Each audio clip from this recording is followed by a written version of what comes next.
Inch'Allah. Nous enchaînons, je remercie la CPP pour l'invitation, nous enchaînons avec une séance de dermatologie pédiatrique qui sera animée par le professeur Emmanuel Mahé, dermatologue, chef du service de dermatologie à l'hôpital d'Argenteuil, qui a déjà animé à plusieurs reprises des cas cliniques très passionnants de dermatologie pédiatrique. Et nous lui donnons tout de suite la parole. À vous la parole, professeur Mahé. Merci pour cette invitation. Alors, est-ce que ça passe bien? Vous pouvez me confirmer? On vous entend très bien. D'accord. Donc, je vais partager l'écran. Pareil, vous me dites si ça passe bien. C'est bon, parfait. C'est bon? Alors, Oui. Voilà. Donc, je vais mettre là, ça. Alors, donc je vous remercie pour cette invitation. Alors, tout d'abord, je vous souhaite à tous une excellente année 2021, effectivement, sans Covid, pour qu'on puisse se retrouver, parce que je vous avoue que je me faisais un grand plaisir de venir à Casa cette année, et déjà que l'an dernier, ça avait été totalement virtuel, et malheureusement, c'est pas possible. Alors, j'ai regardé, c'est possible, quand même, de 32 heures et 4 ou 5 escales, mais ça me semblait un peu excessif. Excusez-moi, docteur Mahé, est-ce que vous pouvez mettre le mode diaporama? Là, je suis en mode diaporama. Agrandir l'image, s'il vous plaît. C'est bon, sinon, je pense que vous voyez. C'est bon. C'est bon? Attendez, moi je vais le mettre juste.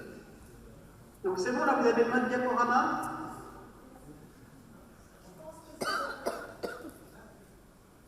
Vous voyez défiler ou pas? C'est bon, allez-y. Bon. Donc je vais tout de suite commencer. Donc l'idée, nous avons une heure, c'est de partir d'histoire quotidienne, entre guillemets, pour aller vers des choses un peu plus compliquées. Alors cette année, c'est vrai que d'habitude, j'essaie de faire des choses très pratico-pratiques, mais là, je me suis dit, on va faire des choses un peu différentes, peut-être un peu plus rares, tout en parlant de choses très communes. Donc la première observation, c'est une enfant que je n'ai pas vue, c'est un cas clinique qu'on m'a adressé d'Algérie, la région de Tlemcen, une petite de 8 ans, pas d'antécédents rapportés dans l'observation que l'on nous donne, et depuis de nombreuses années, elle souffre de verrues diffuses, comme vous allez le voir, et ça c'est une situation finalement assez quotidienne. Qu'est-ce qu'on fait de ces enfants? Et les traitements qu'elle a reçus, c'était uniquement de la cryothérapie. Alors tout de suite... Excusez-moi, docteur Mahé, vos diapositives ne défilent pas, s'il vous plaît. On est toujours à la première. C'est bon là. Alors on va faire comme ça. Je suis désolé, c'est pas optimal. Excusez-moi. Est-ce que vous pouvez arrêter le partage et repartager? On va arrêter, on va repartager.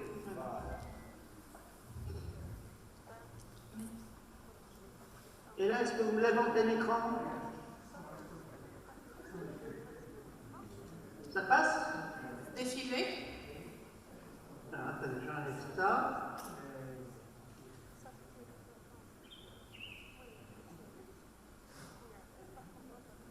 Alors, voilà, ça défile ou pas là?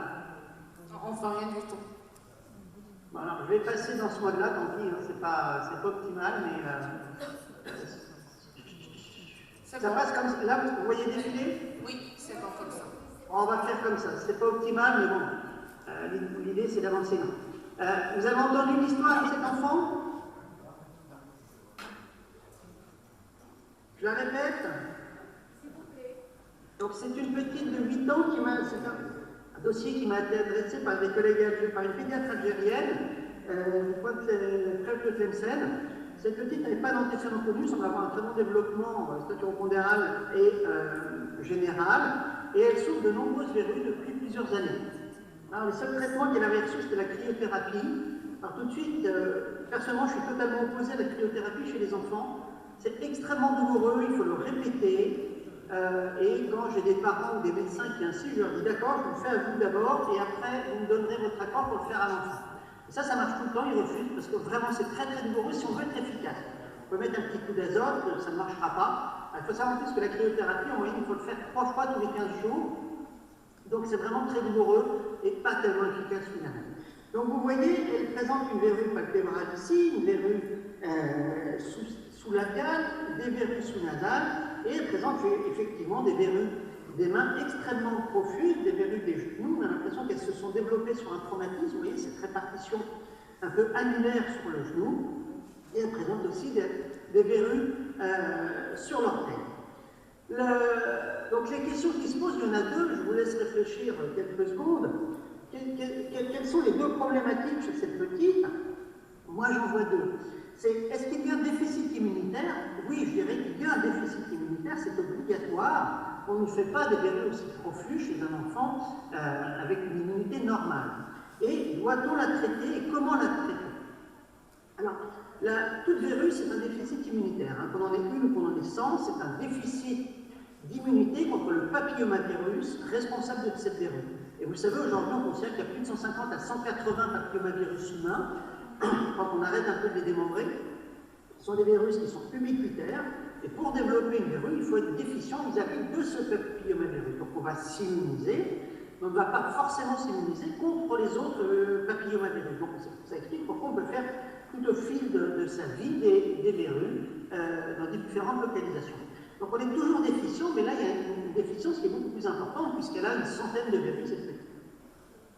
Et donc aujourd'hui on connaît à peu près les déficits immunitaires, les principaux déficits immunitaires contre les papillomavirus, les déficits immunitaires à composante génétique forte et pour les verrues vraiment profuses.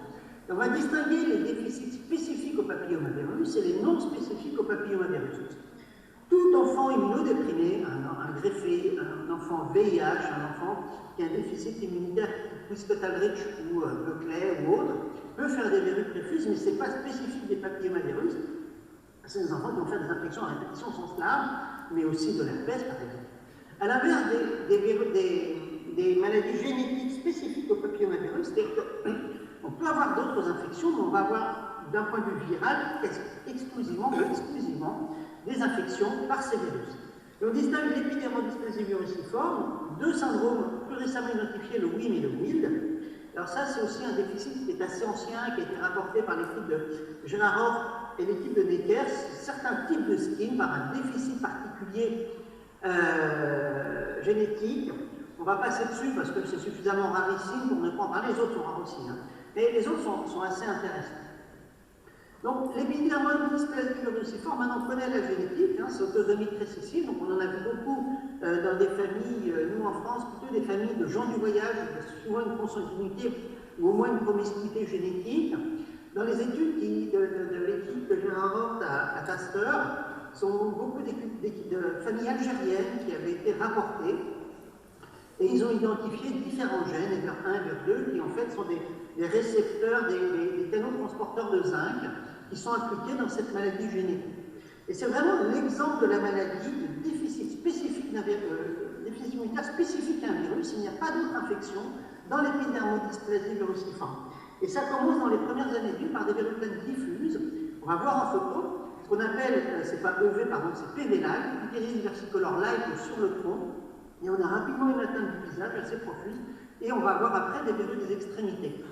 Il n'y a pas de verrue génitale dans l'épidermodysplasie viruciforme, pour une raison très simple, c'est que c'est un déficit spécifique au papillomavirus, mais spécifique à un groupe de papillomavirus, qui sont les papillomavirus associés à l'EV, ce sont les bêta-papillomavirus. Donc ce sont des virus qui sont très peu pathogènes pour le reste de la population, mais extrêmement pathogènes chez ces enfants. Le danger, c'est sur une cancer cutané, des carcinomes épidermoïdes à l'âge adulte. Et c'est là aussi l'équipe de Gérard Orff qui ont montré que c'est notamment le HPV5, mais il y en a d'autres.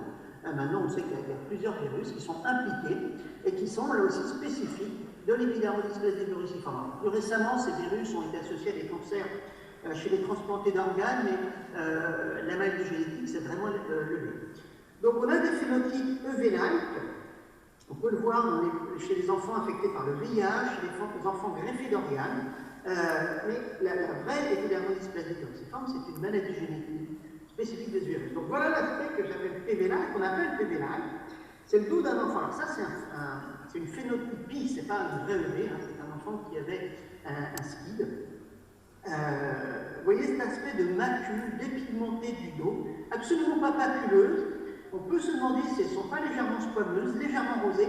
Alors, on dit c'est Pityriasis versicolor, mais dans le PV, honnêtement, souvent les stations gouttes, ce sont des gouttes un peu plus larges, elles sont souvent coalescentes, elles sont circonscrites dans les zones sévoriques, essentiellement le V dorsal ou devant, alors que là, elles sont beaucoup plus diffuses. Donc, il n'y a pas cette répartition que l'on peut observer dans le pithias versicolore. On peut observer des 7 ans, des 8 ans de tout. Et donc, c'est le même enfant qui, bon, c'était une vie assez évoluée, hein, vous voyez, des verrues vraiment profondes des mains. Deuxième déficit immunitaire qui est maintenant connu depuis plus de 10 ans, qui est le syndrome Wii, donc il y a plusieurs modes de transmission, tout récessif. Et ce qui est intéressant, c'est que là aussi on connaît la mutation, c'est une mutation de récepteur CXCR4. Alors je ne sais pas si ça vous dit quelque chose, mais le CXCR4, c'est un des récepteurs du VIH, par exemple. Donc là, la clinique est beaucoup plus polymorphe d'un point de vue viral, puisqu'on peut avoir des verrues vulgaires, des verrues génitales, des verrues planes profuses. D'un point de vue clinique, on va aussi avoir des infections ORL à répétition, et on peut avoir aussi plus tardivement des infections à mycobactéries qui fait le pronostic de cette maladie. D'un point de vue biologique, on a des anomalies lymphocytaires avec une hypogammaglobulinémie, et on va voir ce qu'on appelle un myélocatéxis. Le myélocatéxis, c'est un défaut de maturation des polynucléaires neutrophiles, et quand on fait un frottis sanguin, on va avoir des polynucléaires multinucléés. Souvent, ils ont 2, 3, enfin le noyau a 2 ou 3 le noyau est polylobé avec 3 lobes, et là on va avoir de multiples lobes. Donc sur le frottis, c'est assez caractéristique. Le danger à long terme, c'est survenu comme dans l'épidermolyse sous forme de cancer cutané et muqueux. Il peut y avoir des cancers du col de l'utérus chez ces enfants et de complications évidemment des infections bactériennes et mycobactériennes. Ce qui est discuté aujourd'hui, et c'est vrai dans toutes ces maladies virales multiples cutanées, c'est l'intérêt des vaccins anti-HPV qu'on utilise pour les petites filles. On s'est discuté aussi chez les garçons. Il semble que si on vaccine ces enfants, on restaure une immunité non spécifique qui pourrait peut-être améliorer ces verrues. Pour l'instant, personnellement, je n'ai jamais expérimenté, mais c'est quelque chose qui pourrait être discuté. Récemment, j'ai vu aussi une étude qui utilise un nouveau produit, le Mavorixavor. Vous voyez, ça a 1 an, ça a été importé il y a 1 an. C'est un antagoniste du récepteur ACXR4, ça semble intéressant. Tant pour les verrues que pour les mycobactéries et les infections bactériennes à répétition. Il y a une évolution dans ces maladies génétiques, c'est très intéressant. Alors, le syndrome Wii, ça c'est beaucoup plus récent, et en fait, il y a 20-30 observations semble-t-il, mais il y a une très belle revue récente, vous voyez, elle est en accès libre, elle est sortie dans le Journal of Medical Genetics de décembre 2021. C'était vraiment très très récent. Et ce qui est caractéristique de cette maladie, ce sont des lymphodèmes segmentaires à début précoce. Donc vous, à la rigueur, vous pourriez l'observer de cette façon. On ne connaît pas trop la génétique. Alors du luxe, ce serait les voies du GATA2, qui est une voie de l'immunité. Mais je crois qu'on ne connaît pas le gène du syndrome WIM. Et comme dans le syndrome WIM, on trouve des verrues multiples, génitales, cutanées, planes et vulgaires. Et ça prédomine, ce qui est particulier, vous allez le voir en photo, parce que c'est très bien iconographié cet article pour ceux qui s'intéressent. Ça prédomine sur les zones lymphodémateuses. Donc c'est un déficit immunitaire avec lymphopénie CD4, et on peut avoir des dysplasies anogénitales, mais dans cette revue, en fait, ils disent que c'est assez rare. Donc voilà les photos qu'on trouve dans cet article, qui je trouve sont assez jolies. Excusez-moi, hein, c'est notre passion médicale, mais elles sont assez significatives. Vous voyez un lymphodème unilatéral, une hypertrophie du membre, un lymphodème du membre supérieur. On peut avoir des lymphodèmes conjonctivaux, un lymphodème mammaire, avec là une imagerie qui trouve des lésions fibromateuses, et ça, il décrit ça comme des lymphes génitaux, et là, déjà là, vous voyez des condylomes, là, un lymphodème vulvaire et un lymphodème au niveau des oreilles, de l'hélice. Et les verrues, donc, là encore, c'est superbement iconographié. Vous voyez ces verrues sur toutes les zones de lymphodème, prédominent vraiment sur ces zones, donc c'est vraiment très très particulier comme présentation. Ce qui n'est pas très clair dans l'article, c'est à partir de quoi apparaissent les verrues, si c'est dans l'enfance ou plus tardivement. Ça, je n'ai pas vraiment trouvé l'information. Le syndrome débute dans les premières années de vie, donc vous pourriez y confronter peut-être une fois dans votre vie. C'est suffisamment rare pour ne pas y penser, mais dire tiens, si je vois ça un jour, j'y penserai. Donc lymphodème commence très très tôt. Et alors c'est vrai que les lymphodèmes chez l'enfant, moi je suis toujours très gêné. Donc c'est assez difficile, c'est difficile à diagnostiquer, c'est difficile à classer, et c'est surtout très difficile à prendre en charge. Donc vous voyez, donc ça c'est un copier-coller directement de l'article. Les lymphodèmes c'est systématique, les autres sont sont moins systématiques, mais vous voyez les verrues récurrentes, c'est dans plus de 80% des cas. Donc il y a des lymphœdèmes, il y a des effusions lymphodémateuses dans les organes, il y a des malformations lymphovasculaires, donc une grosse maladie des vaisseaux lymphatiques. Donc on a d'autres déficits que l'on peut observer, mais là les enfants sont clairement identifiés. Là c'est une jeune portée rénale, une adolescente, qui avait des verrues profuses. Alors honnêtement, je n'ai pas réussi à la traiter. J'ai essayé, on va voir un peu les traitements de ces verrues profuses. J'ai essayé de la traiter. Ce qui m'a sauvé, c'est qu'elle a déménagé. Alors c'est pas sympa de dire ça, mais le jour où elle m'a dit qu'elle déménageait, elle voulait une copie de son dossier. J'étais super content parce que je ne m'en sortais plus. J'espère qu'elle a trouvé une solution, mais je n'en avais plus personnellement. Donc, quand est-ce qu'on va suspecter un déficit immunitaire devant des verrues profuses, quel que soit le phénotype des verrues, qu'elles soient planes, vulgaires, condylomateuses? Alors, chez l'enfant, on va plutôt parler de verrues génitales, parce que dès qu'on parle de coude, il y a une connotation sexuelle. Et c'est vrai que chez ces enfants, ça c'est des petits enfants infectés par le VIH, ils peuvent faire des verrues périgénitales sans que ce soit forcément une MST. Il suffit que cet enfant se gratte au niveau vulvaire ou anal, ce qui est assez banal de se gratter à cet âge-là. Et il y a une infraction cutanée, ils se mettent un virus et ça prolifère. Donc ces verrues profuses, les verrues réfractaires au traitement, alors vous allez me dire que beaucoup de verrues sont réfractaires au traitement, oui je suis d'accord, mais quand elles sont profuses et réfractaires, il faut se poser des questions. L'aspect inhabituel, putailladie versicolore lame, c'est très inhabituel sur des verrues.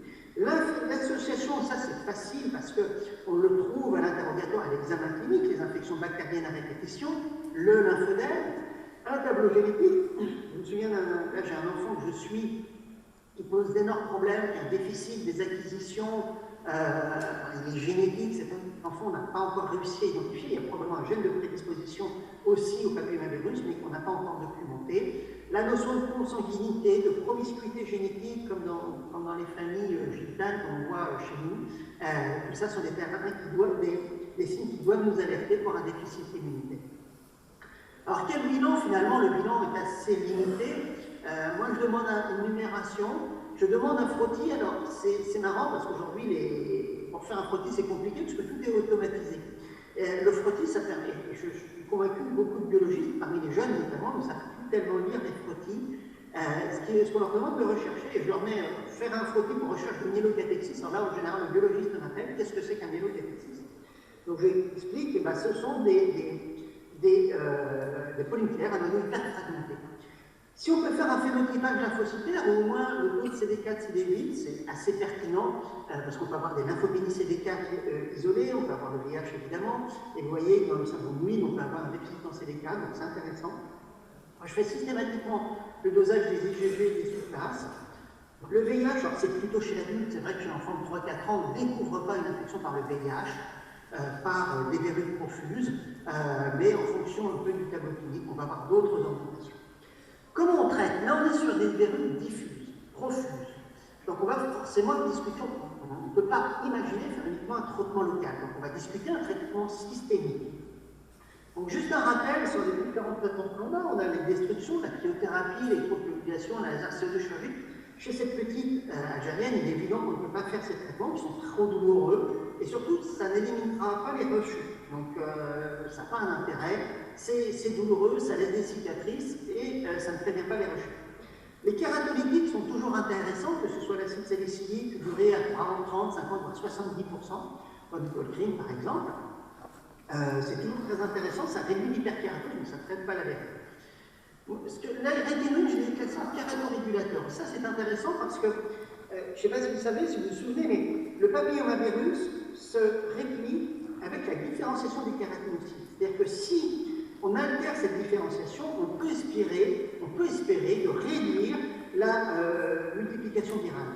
Donc les rétinoïdes, qu'ils soient topiques ou qu'ils soient par voie systémique, comme la citrépine, sur le principe, sont assez intéressants. Et moi, j'aime bien la citrépine dans ces verrues profuses, comme je vais vous dire. On a des chimiothérapies locales, mais sur des formes localisées. Personnellement, je ne les utilise jamais. Les immunothérapies de sensibilisation par le DNCD, pareil, je ne le fais jamais, c'est extrêmement irritant. Les micrimodes, parfois je l'essaie chez ces enfants. Honnêtement, je ne trouve pas que ça marche très bien sur les verrues, ça marcherait plutôt sur les verrues génitales de l'adulte, qui sont des papillomavirus uniques. ne sont pas des papillomavirus cutanés. Alors, on a différents produits qui sont utilisés, des types de lait d'ânesse, du thé vert. Alors, je suis convaincu qu'au Maroc, le henné a des vertus aussi prodigieuses sur les verrues. Alors, tout ça sont des petits moyens, mais pourquoi pas. Et dans les verrues, moi, je pense que la suggestion est à peu près aussi efficace que tous ces moyens que je vous ai cités. Et on pourrait citer l'homéopathie, les guérisseurs, l'hypnose. Et la force de conviction, je me souviens d'un enfant qui était vraiment couvert de verrues, ce pauvre gamin, et à tel point qu'il se faisait appeler Verruman dans son école, donc c'est vous dire la souffrance du gamin. Il en avait plein au niveau périnéal, au niveau génital, plein les mains, c'est vraiment une catastrophe, j'avais tout essayé. Et à un moment, je lui dis, bah, dans 15 jours, je te prends l'hôpital de jour, on t'endort et on brûle tout au laser. Et sérieusement, en 15 jours, tout a disparu. Donc, il y a des trucs qu'on ne s'explique pas. Alors, est-ce qu'il s'est brutalement immunisé ou est-ce qu'il a tellement eu peur qu'il a lui-même fait disparaître ses verrues? Je ne sais pas. Donc là, j'ai proposé pour cette petite association acétrétine, c'est le Soriatane, pardon, 0,5 mg kg, et des caravétols liquides sur les lésions gênantes. Je me suis concentré sur les lésions gênantes, celles du visage, par exemple, celles des mains, celles du bras de terre, l'état profus des mains, parce que c'est trop compliqué chez des enfants qui ont 100, 200 verrues. Celle des genoux, par exemple, chez cette petite, je pense que ce n'était pas l'urgence de la traiter, il fallait mieux se concentrer sur ce qui était visé. Pour l'instant, je n'ai pas de recours, mais c'est ce type de thérapeutique que personnellement je propose. Deuxième observation, petite Sarah, 8 ans, origine franco-sri-lankaise, une petite mignonne comme tout, éveillée, bon développement, pas d'antécédents. Elle reste dans la famille, donc pas de consanguinité. Vous voyez, sa maman est caucasienne française, son papa est sri-lankais. Et depuis 1 an, elle a cette éruption. Et vous faites tout de suite le diagnostic de psoriasis dans une forme extrêmement sévère.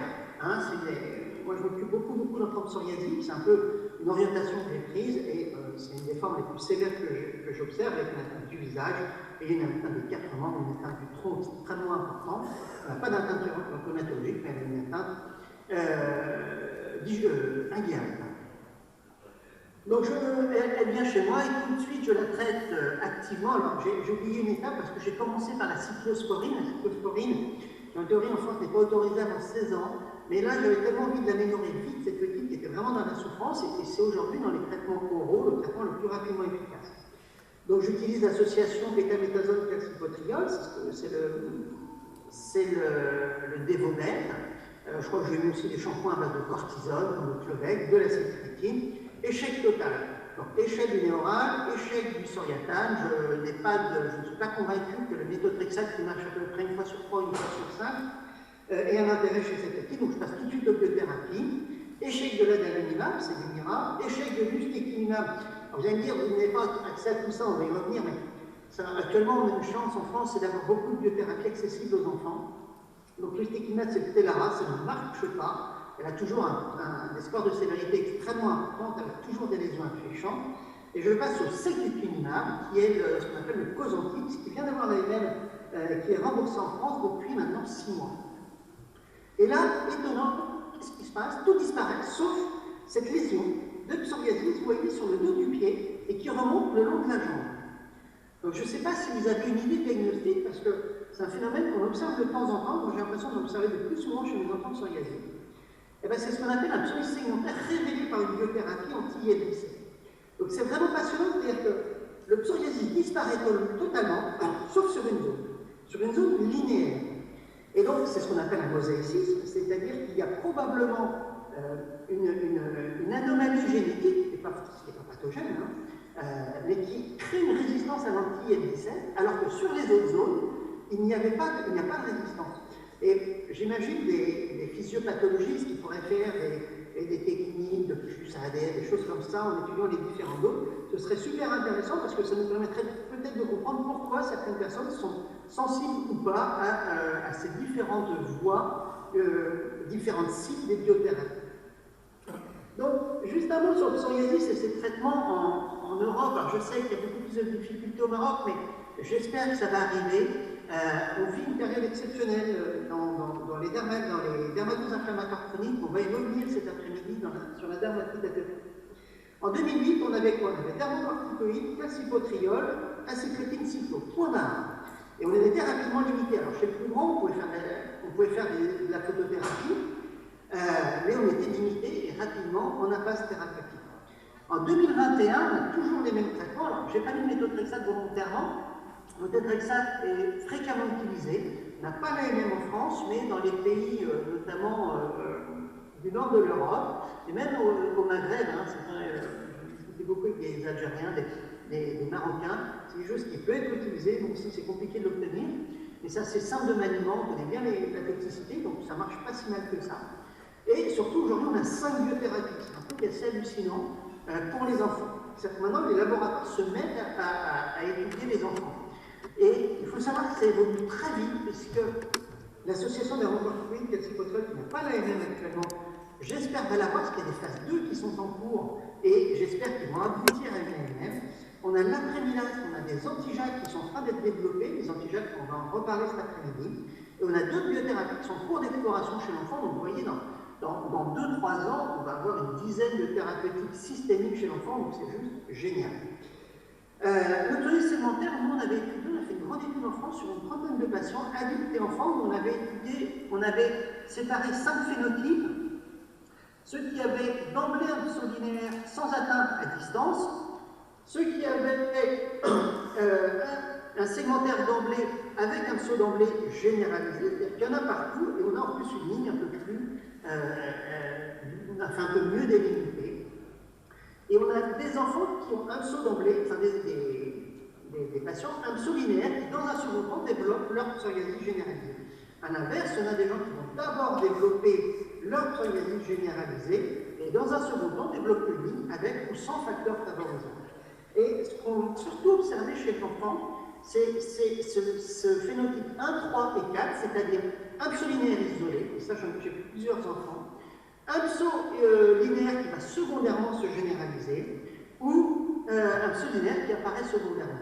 Et chez cette petite Sarah, on a un phénotype 5, c'est-à-dire qu'ils ont un psoriasis généralisé avec un pseudo-linéaire qui se révèle secondairement par un traitement systémique.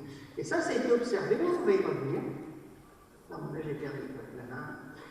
Donc ça sont les photos qu'on avait sur l'article. Vous voyez là des enfants qui ont des pseudo-linéaires, et ça, les plus significatifs sont sur les membres, ça peut être sur le front. Personnellement, je n'en ai jamais vu sur le visage, mais ça peut être aussi sur le front. Et vous voyez qu'on peut avoir aussi notamment des atteintes idéales, en cas d'atteinte sur un métamère ou une ligne de Blaschko touchant. Ça, ce sont 2 adultes qui ont eu un pseudo révélé. Cette jeune femme part du méthotrexate et ce jeune homme part du méthamercène, c'est-à-dire qu'ils avaient un pseudo généralisé, et après le traitement, ces lignes psoriasiques se sont révélées. Et ça, alors on a des choses encore plus compliquées, parce que là, c'est un monsieur qui a un psoriasis pustuleux généralisé. Il est mis sous méthotrexate, le pseudo-pustuleux disparaît, sauf ces lignes de pseudo-pustuleux linéaires. Vous voyez, c'est assez intéressant d'un point de vue conceptuel. Donc, on a identifié plusieurs types chronologiques. Il y a des formes ADP pédiatriques. Ce qui est un argument fort, c'est qu'ils sont, par rapport par exemple notamment aux amartos, on va y revenir, c'est qu'ils sont tous acquis. S'il y a un pseudo familial, et c'était fréquent, je crois que c'était dans 25% des cas, on retrouve un pseudo familial. S'il y a des lésions à distance, c'est un argument fort. On avait 10% de nos patients qui avaient un rhumatisme psoriatique associé, donc ça c'est un argument fort aussi si on a un pseudo-linéaire isolé. La sensibilité aux dermocorticoïdes, ça c'est aussi un argument fort par rapport à un amarto. Et la résistance ou la dépendance, par contre, ce qui est particulier, c'est que ça marche, les traitements marchent beaucoup moins bien sur la table linéaire que sur les autres localisations. Donc ça, c'est particulier aux pseudo-segmentaires. Donc ils peuvent, comme chez Anna, chez Sarah, pardon, se révéler sous acétine, méthotrexate avec toutes les biothérapies. Et donc, comme je le dis, ça a un intérêt physiopathologique. Alors, pour ceux qui s'intéressent, ça c'est un petit peu parfait. Si vous rencontrez un enfant de psoriasis, vous pouvez l'envoyer vers cette BD. On a fait une BD alors, qui, pour l'instant, est accessible surtout par Internet. Hein, vous tapez la ceinture noire psoriasis, vous tombez dessus. Vous pouvez envoyer les enfants vers cette BD. Cette BD, je suis content qu'on ait pu la faire parce que ça fait des années que je cherchais un sponsor.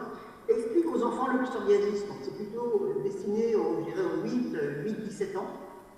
Ça explique aux enfants le psoriasis, donc il y a une partie un peu ludique et toute une partie éducative, sans accès libre. Donc n'hésitez pas à les envoyer vers ceci. Alors, en France, on l'a en version BD. J'espère qu'on essaie nous, de le développer sur d'autres pays, mais c'est un peu compliqué. Il faut que l'industriel s'en empare.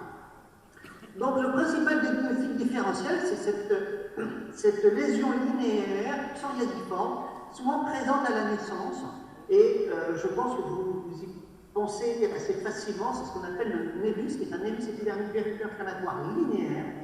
Et donc c'est un peu différent, l'aspect clinique est très légèrement différent, il est moins squameux, ça fait plus trouble de la kératinisation, hyperkératose par prolifération kératinocytaire. Vous allez me dire, c'est une petite nuance sémiologique, mais c'est vrai qu'avec l'expérience, on arrive un peu à les différencier. C'est très peu corticosensible, alors que le psoriasis l'est relativement. Hein, donc, le diagnostic est assez facile à faire. Si on a un doute, on peut faire une biopsie. Alors, moi, je ne fais jamais de biopsie sur un psoriasis, je le ferai éventuellement sur un évite parce qu'on sait qu'on ne guérira jamais.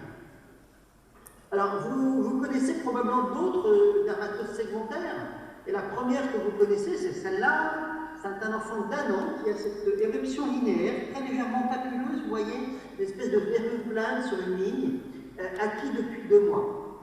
Donc, je vous laisse réfléchir 3 secondes. Hein, vous avez, je prends certains d'entre vous fait le diagnostic de lichen striatus, hein, qui est une dermatose de l'enfant le plus souvent. Juste un rappel sur le lichen striatus, c'est plutôt l'enfant de 3 à 10 ans, alors on dit qu'il y a une légère prédominance féminine. Moi, je ne l'ai pas noté dans la pratique, j'ai l'impression que ça touche les deux sexes. C'est acquis, c'est rapide et transitoire. Alors, transitoire, ça apparaît brutalement, hein, souvent le psau va apparaître progressivement. Ça s'étend 2 à 3 semaines et ça va régresser en moyenne 9 mois. Et ça peut mettre plusieurs années, donc il faut vraiment rassurer les parents. Ça commence par des papules rosées, parfois brunes ou pâles, de quelques millimètres, et elles sont coalescentes dans cet aspect linéaire, peut être légèrement squameux, avoir un aspect eczématiforme, voire psoriasiforme. Hein, donc ça peut être un peu trompeur à la phase aiguë. Ça démange très peu, comme le psoriasis. Ça touche souvent les membres. C'est souvent unilatéral. Ça suit souvent une ligne de Blaschko, qui sont des lignes embryonnaires. Donc vous pouvez voir, hein, si vous tapez ligne de Blaschko sur Internet, vous trouverez des exemples. Les os, comme le psau, peuvent être atteints pour peu que la ligne de Blaschko touche un ongle. Je vous montrerai un exemple. Et c'est classé parmi les éruptions paravirales, comme l'érythème polymorphe, comme excusez-moi, paravirales, il y en a plein, les exanthèmes unilatéraux, certaines vascularines, par exemple, sont des éruptions paravirales. Donc on dit que c'est paraviral, ça veut dire juste qu'on ne sait pas comment ça arrive. Donc voici des exemples, j'aime bien ces photos parce que sur la diapositive à droite, donc à gauche quand on regarde, vous voyez, c'est un lichen striatus très large, alors qu'à droite, c'est une ligne très fine. Là, on ne voit pas l'inflammation parce qu'on est sur propigmenté, alors que là, on devine une très légère inflammation. Ça, c'est un enfant que vous aviez rapporté avec Iman Marcouche, qui est dermatologue de quel âge pour maintenant. Vous voyez, cet enfant est apparu et est venu me voir parce qu'il y avait cette onychodystrophie de cet ongle et de cet ongle-là. Hein, donc un ongle très fin avec des stries longitudinales. Et en l'examinant, alors on devine à peine, vous voyez ici, des petites papules couleur pronormale. Et en fait, la maman ne l'avait pas observé, en fait, on l'a même documenté histologiquement, alors maintenant je pense que je ne le ferai plus, mais la première fois que je le voyais, on a documenté le lichen striatus d'un point de vue histologique. Et ça régressait avec le temps. Je l'ai revu un an après pour une autre dermatose qui n'a rien à voir, un lichen nitidus. Mais vraiment rien à voir. Les deux s'appellent lichen, mais ce sont deux maladies totalement différentes. Les lichens striatus peuvent toucher toutes les zones. Hein. C'est classiquement plutôt un membre. Vous voyez, ça c'est un enfant qui avait un syndrome Solomon. Donc vous voyez, c'est l'antigine, c'est des bus multiples, avec un lichen striatus au niveau du scrotum. Donc toutes, j'en ai vu aussi en périanal, des lichens striatus. Donc ça peut toucher toutes les zones. On retrouve toujours ce caractère aigu, linéaire, papuleux, légèrement rosé, peu prurigineux, et qui va régresser avec le temps. Donc le traitement, il faut rassurer les parents. Hein. J'aime pas dire qu'on ne fait rien, parce que c'est que son on ne fait rien, mais rassurer, c'est déjà une démarche, je trouve, thérapeutique très utile. On va mettre des dermocorticoïdes si ça démange, on va mettre des émollients. Mais des émollients, les parents ont toujours le sentiment qu'on est actif, donc c'est plutôt intéressant, et moi j'en mets assez systématiquement. On a d'autres pathologies segmentaires, comme le vitiligo segmentaire, ça ce sont deux enfants différents. Cette petite, vous voyez, avec cette atteinte du 5-1, mais plus que le 5-1, enfin c'est même pas tout le 5-1, c'est une ligne embryonnaire, probablement de petite ligne de Blaschko, avec un vitiligo uniquement dans le cou et le menton sur le côté droit. Ça, c'est un enfant qui avait juste un vitiligo dans cette zone, à gauche sur la jambe. Donc, c'est intéressant parce qu'on sait que ces vitiligos sont plutôt de bons pronostics. Donc, on peut avoir des distributions linéaires vraiment très fines, comme des lignes Blaschko, des métanais, voire des hélicores, hein, c'est tout à fait possible. Tout s'observe dans le vitiligo. Ça évolue rarement vers un vitiligo diffus, donc on peut être rassurant, ce d'autant que chez l'enfant, on sait que ça régresse en général spontanément avec le temps, contrairement au vitiligo diffus. On ne recherche pas d'hypothyroïdie. Vous savez que dans les vitiligos diffus, on va rechercher, non pas une hypothyroïdie, pardon, c'est une petite erreur, c'est une thyroïdie auto-immune. Hein, c'est pas rare qu'on découvre une thyroïdie de Hashimoto. Donc on va faire les autres antithyroïdes. S'ils sont positifs, on va faire le biothyroïde. Dans les vitigos sédentaires, on ne le fait pas. Alors voici une autre pathologie segmentaire, ça c'est une adolescente. Je vous laisse là aussi 3 secondes pour l'identifier. Donc c'est une peau qui est scléreuse un peu, qui est un peu dure, un peu brillant, qui a un ton légèrement inflammatoire. C'est une sclérodermie linéaire monomélique. On en observe de temps en temps chez l'enfant. Là encore, ça touche des métamères. Il doit y avoir des anomalies génétiques sur cette zone-là qui prédisposent finalement à cette maladie inflammatoire chronique. Donc là, une forme assez sévère parce qu'il y a une atrophie importante. Mais on a différents aspects possibles. Ça, c'est la sclérodermie en coup de phare, en coup de sein. Vous savez qu'il peut y avoir le syndrome de Ronberg, on peut avoir une atrophie du crâne. Là aussi, on est sur une sclérodermie linéaire. Ça, c'est une sclérodermie particulière, ça j'en ai vu 2. Sclérodermie linéaire en groupe, et ça peut s'observer chez le nourrisson. Alors là, je suis désolé, la photo n'est pas terrible, mais distinguer ici un aspect sclérodermiforme, c'est aussi une sclérodermie linéaire qui était en goutte, mais très atrophiante. Donc que je surveille, pour l'instant je ne me traite pas parce que ce n'est pas évolué. Donc on peut voir tout un tas de dermatoses linéaires. C'est passionnant pour les généticiens et je pense que si on pouvait faire des micropuces là-dessus, ça va peut-être comprendre beaucoup de choses sur la peau. On peut avoir des mosaïcismes pigmentaires congénitaux, hypopigmentés, ici linéaires, là ici en grande nappe, là ici sur une hémiphase. Bon, on ne fait rien de particulier, on examine les enfants pour voir s'il n'y a pas de dysmorphisme, s'il n'y a pas de multiples taches sur le corps, si c'est isolé, on ne fait rien, on rassure. On rassure en disant que ça risque de persister toute la vie. Donc c'est une réassurance modérée. Là, je vous laisse réfléchir, j'aime beaucoup cette photo. Vous voyez, on a une hyperpigmentation segmentaire, très localisée, trop linéaire pour que ce soit une maladie, ça ne peut être que l'homme qui fait ça. Et méfiez-vous de vos photos, parce que parfois, moi j'ai pas vu ça, qu'est-ce que c'est que ce truc? En fait, c'est juste l'ombre portée de quelque chose. Donc parfois, on fait des photos qui donnent des fausses images d'hyperpigmentation ou d'hypopigmentation. Donc soyez vigilants quand vous faites des photos à éviter ces ombres qui peuvent nous induire en erreur ou un dermatose qui n'a pas lieu. Donc les mosaïcismes, nous envoyez régulièrement, les présents à la naissance, finalement ce sont des génodermatoses, des phacomatoses pigmentaires, on peut le voir dans la neurofibromatose, mais tout un tas de phacomatoses pigmentaires. À qui, moi c'est ce que je vais surtout observer au dermatose, donc quand c'est aigu chez un enfant, c'est surtout lichen striatus. On peut avoir des psoriasis, des lichens linéaires, segmentaires, et on peut avoir des génodermatoses, on peut avoir plutôt à l'âge adulte, la révélation tardive, comme la maladie de Perrier, qui peut être là aussi linéaire. Voilà, après ça devient une affaire vraiment de dermatologue. Troisième observation, enfant de 3 ans, éruption depuis 3 mois, reçu des dermocorticoïdes antibiotiques locaux évoluant, tout ça sans effet. Et des enfants comme ça, j'ai l'impression actuellement d'en voir plein. Je pense que vous avez fait le diagnostic, c'est une forme là, très pustuleuse, très inflammatoire, qui touche la zone périorale, périnasale, mais aussi, vous voyez, qui touche aussi les paupières inférieures. C'est une dermatite périorale, mais moi je préfère, c'est périoral ou périorificiel, mais je pense qu'il vaut mieux réserver le terme périorificiel, puisque là vous avez la fin péribuccale, périnasale et périorbitaire. Et elle peut être même périvulvaire, c'est la même petite, qui dans l'évolution a eu le même aspect au niveau vulvaire. Donc un petit mot sur les dermatites périorificielles, j'en vois beaucoup, et je me demande s'il n'y a pas un effet du masque actuellement, du masque que portent les enfants. Ça touche beaucoup l'enfant, je trouve, et c'est décrit comme touchant la jeune femme, mais je ne pense pas que ce soit la même entité stricto sensu. On a des facteurs aggravants, les cosmétiques notamment très gras, et c'est vrai que souvent ça commence par des lésions sèches, donc les parents, spontanément, ils ne peuvent pas leur reprocher, ils vont mettre des produits gras sur le visage. Les dermocorticoïdes marchent sur l'inflammation, mais pérennisent la dermatose absolument les proscrire, et les savons détergents qui vont irriter, donc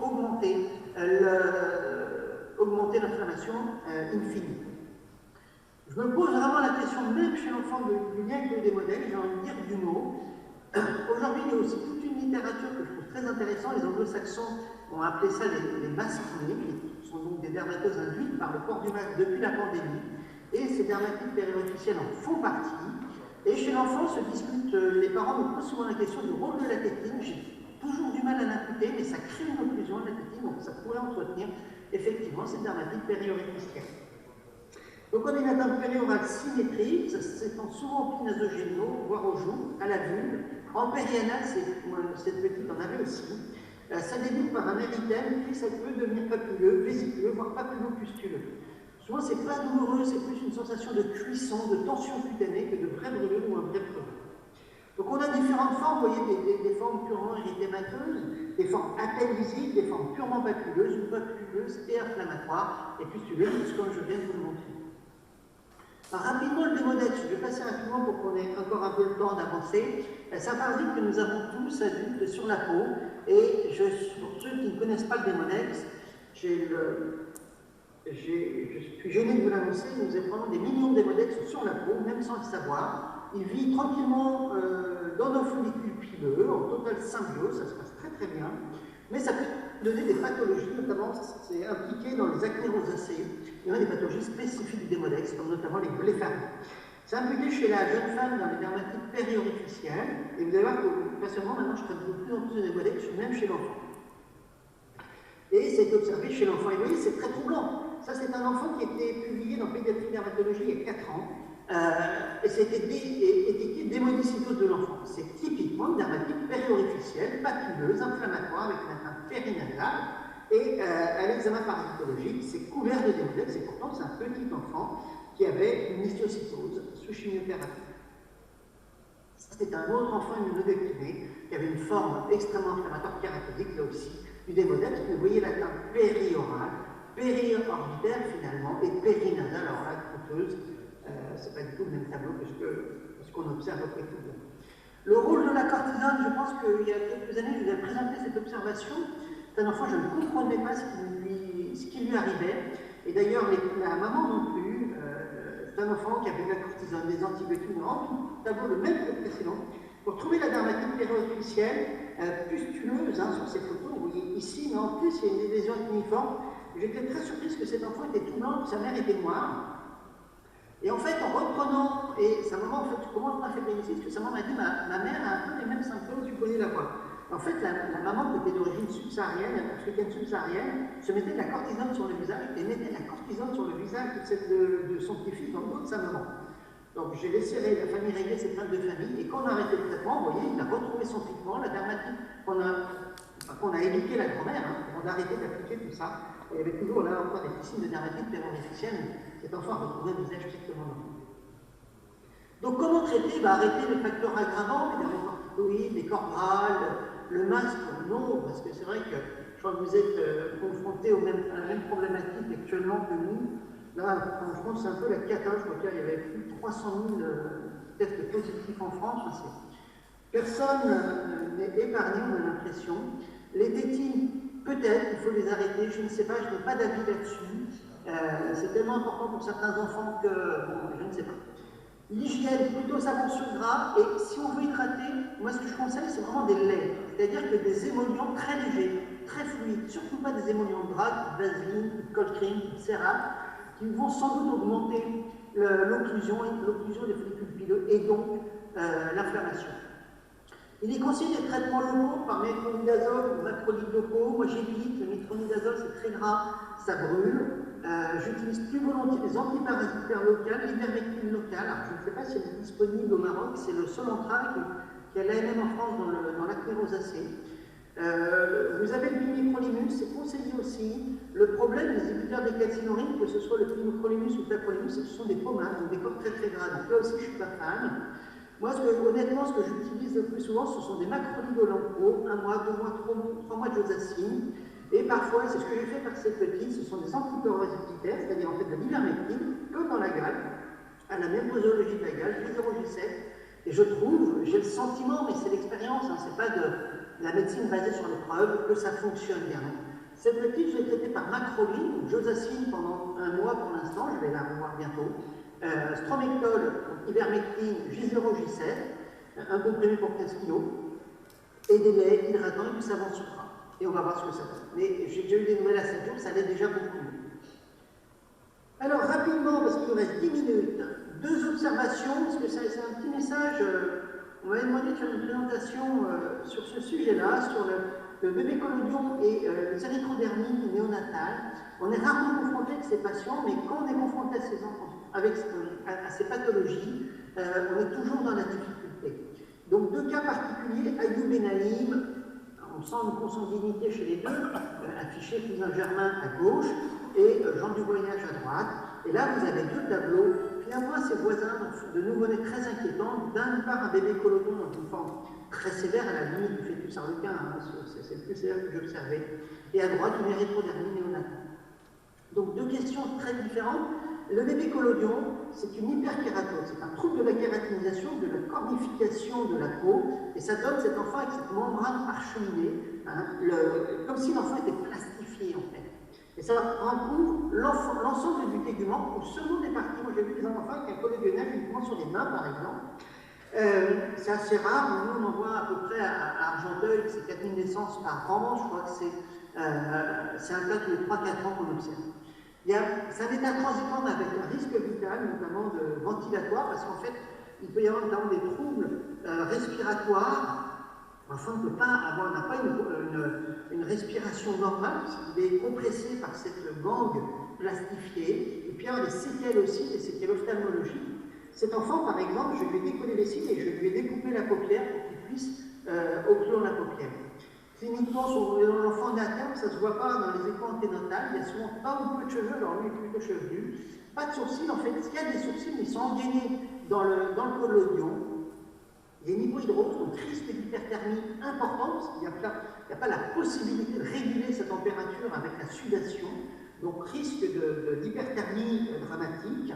Et on observe toutes les conséquences de cette plastification, hein, la poupette fissurée, les doigts figés, et celui-là, je vais découper les doigts, j'ai découpé le collodion pour éviter les strictions, parce qu'il y aura des schistémies des doigts. Donc vous voyez des conséquences, si on cherche précocement, qui peuvent être dramatiques. La sévérité initiale est extrêmement variable, tout ça sont 3 bébés collodions, vous voyez, celui-là, il est né, il se décolodionnait, c'est pas un joli terme, il se décolodionnait d'emblée. Celui-là est déjà un peu plus sévère parce qu'on voit un petit ectropion, et celui-là, c'est celui que je vous ai présenté, qui est une forme vraiment dramatique, mais c'est pas parce qu'ils sont dramatiques à la naissance qu'ils sont dramatiques plus tard. Et ça, c'est vraiment un message fort à transmettre aux enfants.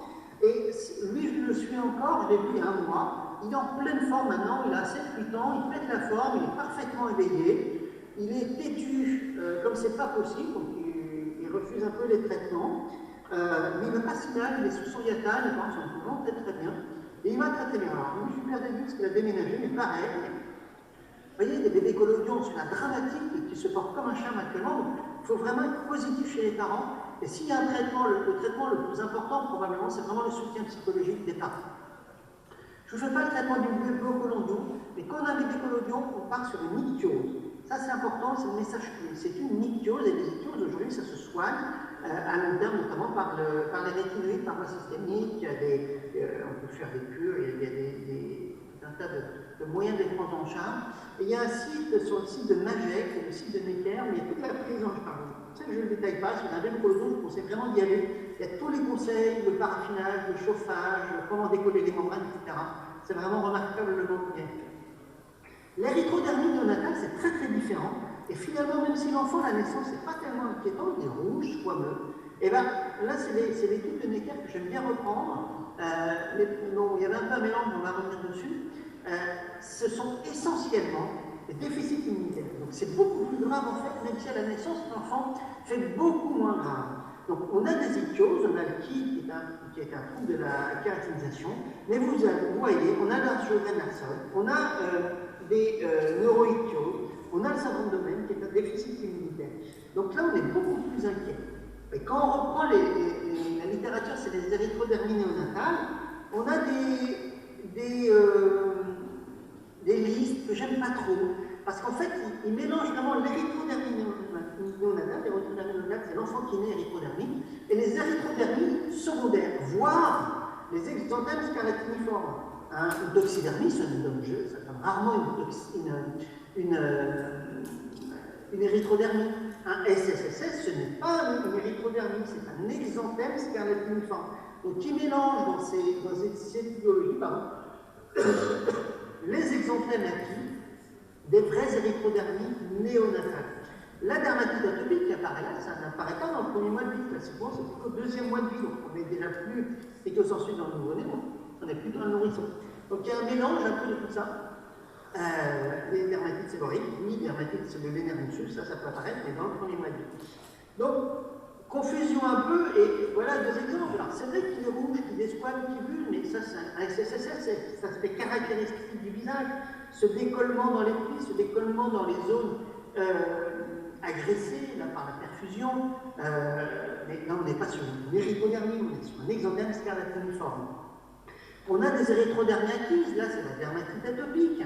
Ce sont deux enfants différents. Alors, je me posais la question d'une érythrodermie ictiosiforme parce que les parents étaient cousins germains d'origine tunisienne et c'était une dermatite atopique dans une forme sévère, mais on n'est pas sur une érythrodermie du nouveau-né, on est sur une érythrodermie du nourrisson. Donc en résumé, le bébé collodion, c'est dramatique à la naissance.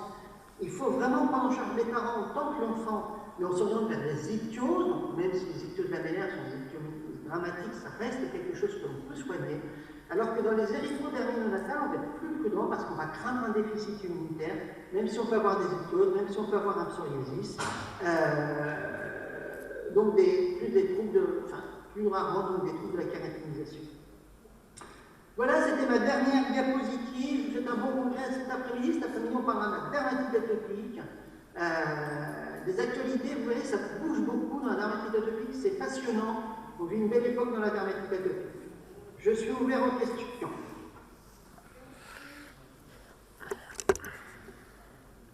Merci, Dr Mahé, pour ces observations extrêmement intéressantes. La parole est à la salle, s'il y a des questions. Il y a une question tout de suite, je peux répondre. Comment traiter la dermatite atopique secondaire au port du masque? Eh bien, c'est une question qui a été posée directement via Internet. Le port du masque, c'est un vrai problème actuellement. C'est vrai qu'entre les problèmes de sécurité sanitaire et une dermatite périofficielle, c'est compliqué. J'ai eu des dermatites périofficielles, notamment de l'adulte, de la jeune femme que j'ai traitée par isotrétinoïne parce qu'on ne s'en sortait pas. Malgré le retrait du masque, on était obligé de le porter, surtout qui a travaillé à l'hôpital. Donc on peut faire des traitements très lourds. Après, chez l'enfant, chez le tout petit, on peut lui proposer d'arrêter le masque, mais la sécurité des grands-parents versus une dermatite périofficielle, pour moi, il n'y a pas photo. Les grands-parents d'abord. Donc on va la traiter de la même façon, c'est-à-dire des soins locaux. Moi, j'aime bien mettre le josacine au long cours. Il n'y a pas de solution miracle. Je trouve que c'est assez difficile à soigner.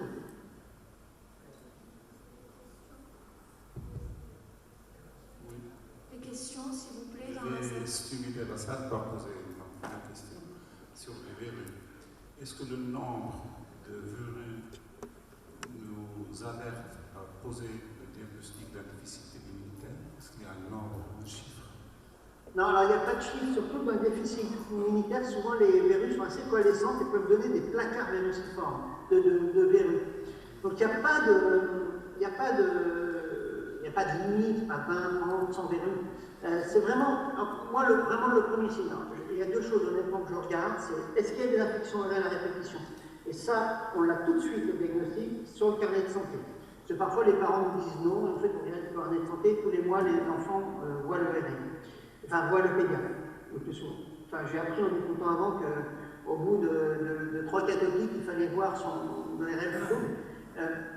Donc, les infections, je regarde le reste de la peau. S'il y a des anomalies, moi, une fois, j'en ai vu comme ça, un aspect de PV-like et du dos. Là, on est sur un déficit immunitaire. Mais sur un enfant qui a une cinquantaine de verrues, je fais le bilan. Je vous avoue, alors, il est recommandé, par exemple, de syndrome MIG, de répéter le bilan, parce que les anomalies peuvent être transitoires, et donc apparaître sur un deuxième bilan. Après, si l'enfant se développe parfaitement, ne fait pas d'infection bactérienne à répétition, je ne suis pas sûr que ce soit justifié. Quand j'en discute, alors il y a longtemps que j'en ai pas discuté, mais avec les immunologistes pédiatres, il propose aussi de faire des sérologies vaccinales. On voit si l'enfant a répondu au vaccin. Donc si on veut un peu plus loin, on peut aller jusqu'aux sérologies vaccinales, mais en pratique, on se rend compte qu'on ne va pas faire grand-chose.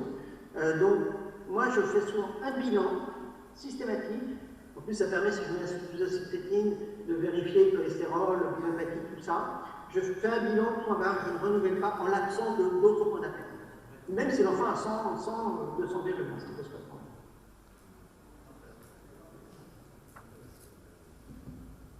D'autres questions? Je viens de recevoir, puisque c'est un congrès hybride, comment traiter la dermatite périorificielle secondaire au port du masque? Oui, je l'avais lu, j'y ai répondu.